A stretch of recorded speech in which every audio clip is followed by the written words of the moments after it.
The road into McDowell County twists through the Appalachian Mountains, revealing both breathtaking beauty and signs of hardship. You pass through deep hollows, the mountains rising on either side, lush and green. But as you drive deeper, abandoned houses and boarded-up windows tell a different story. This is a place that feels forgotten by much of America. Once prosperous, now the past weighs heavier than the future. We came here to see beyond the statistics and headlines. The numbers show poverty and loss, but they don't capture the spirit of the people. In Welch, the county seat, boarded-up storefronts and faded buildings hint at a lost era of prosperity. It's hard to imagine this town once bustled with coal money and innovation. Now, a quiet stillness hangs over the streets. McDowell is a paradox, rich in natural beauty, poor in opportunity. Many love their home, but the young often feel they must leave to find a future. This county helped power a nation but was left behind in return. We wanted to meet the people, hear their voices, and understand their reality. To truly know McDowell, you have to be here, breathe the mountain air, and listen. This is the story of McDowell County, told by those who live it every day. Their resilience and hope are as much a part of the landscape as the mountains themselves. Welcome to McDowell. Not long ago, McDowell County was the heart of King Coal's kingdom. In the 1950s, over 100,000 people lived here, and the towns buzzed with life. Welch was vibrant. Hotels, department stores, cinemas, all thriving. People came from across the country for mining jobs, and money flowed freely. Old photos show crowded streets and proud miners, faces smudged with coal, but filled with purpose. Coal from these mountains fueled America's growth, powering steel mills and factories.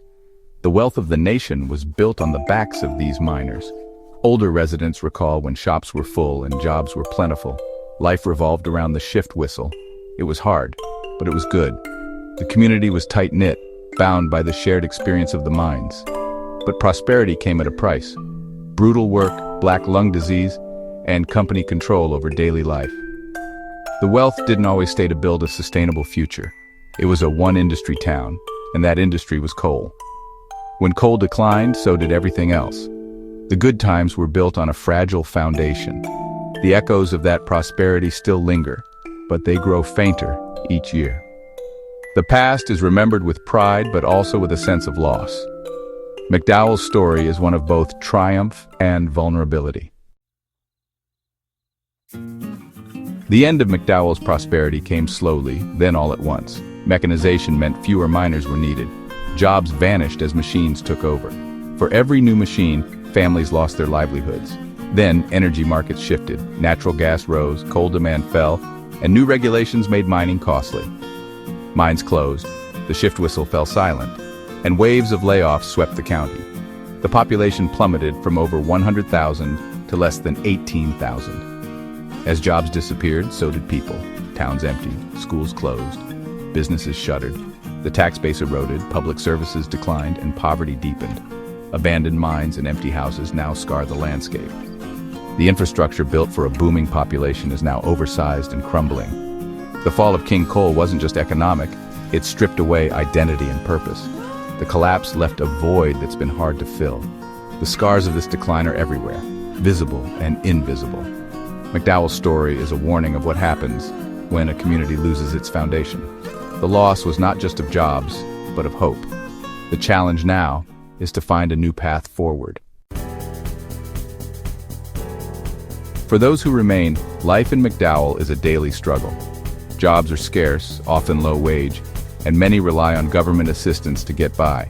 Basic services are hard to access. No large hospital, few supermarkets, unreliable internet. The opioid crisis hit hard, leaving families shattered and a generation of children raised by grandparents. Health problems like obesity and diabetes are common, fueled by limited food options. Yet there's a powerful sense of community. Neighbors help neighbors, families stay close. Traditions and a deep connection to the land endure. For many, leaving isn't an option, their roots run deep. Resilience defines the people here. Despite hardship, they hold on to hope in each other. This determination is McDowell's greatest strength. In McDowell, schools are beacons of hope. They're more than classrooms. They're safe havens providing meals and stability for children. Teachers act as educators, counselors, and lifelines, working with limited resources but boundless dedication. We met a teacher who spent decades here caring for students facing hunger and trauma. The school community rallies together, collecting coats and sending food home on weekends. Enrollment has dropped, funding is tight, and attracting teachers is tough. Yet within these walls, possibility thrives. Children laugh, learn, and dream beyond their circumstances. Teachers encourage them to imagine a future outside poverty. The schoolhouse door is a gateway to hope. For many, education is the first step toward a different life. In McDowell, hope begins in the classroom. To understand McDowell, you must listen to its people. We met Sarah, a young mother working part-time, struggling to provide for her kids, but determined to give them a better future.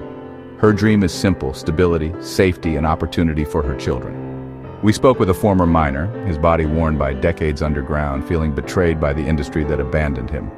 His story echoes a generation's loss: hard work, little reward, and a sense of being left behind.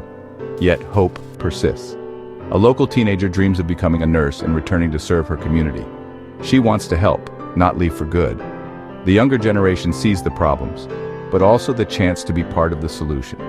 These voices reveal pain and struggle, but also love, loyalty, and pride. People aren't seeking pity. They want a chance to work, to provide, to rebuild. Their stories are a call for understanding and action. The bond to home is unbreakable, even as the future remains uncertain. Dreams persist, even in the face of despair. The people of McDowell are not giving up. Their voices deserve to be heard. The most visible scars in McDowell are economic: boarded-up shops and crumbling buildings. But deeper scars remain. Decades of mining left a legacy of chronic illness, especially black lung disease.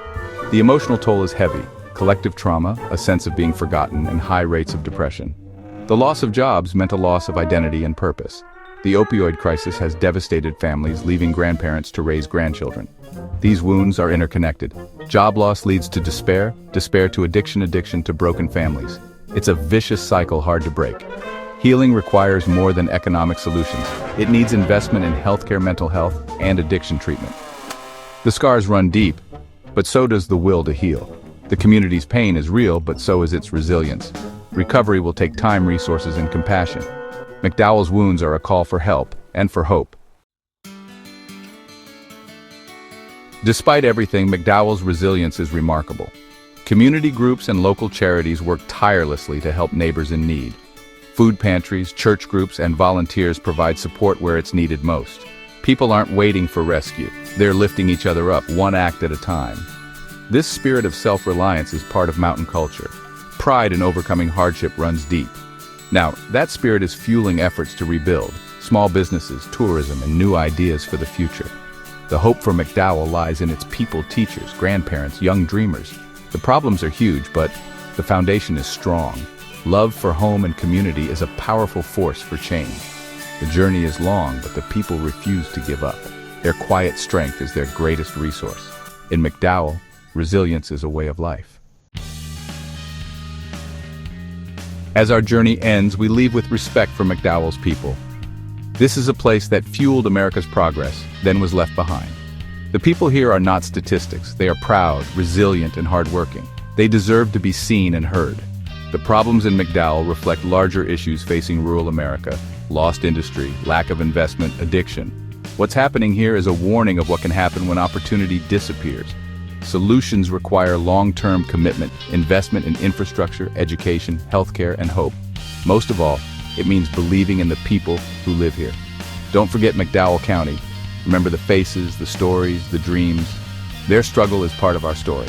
By supporting efforts to rebuild, we can ensure no community is left behind. Their plea from the hills is for all of us to listen and to act.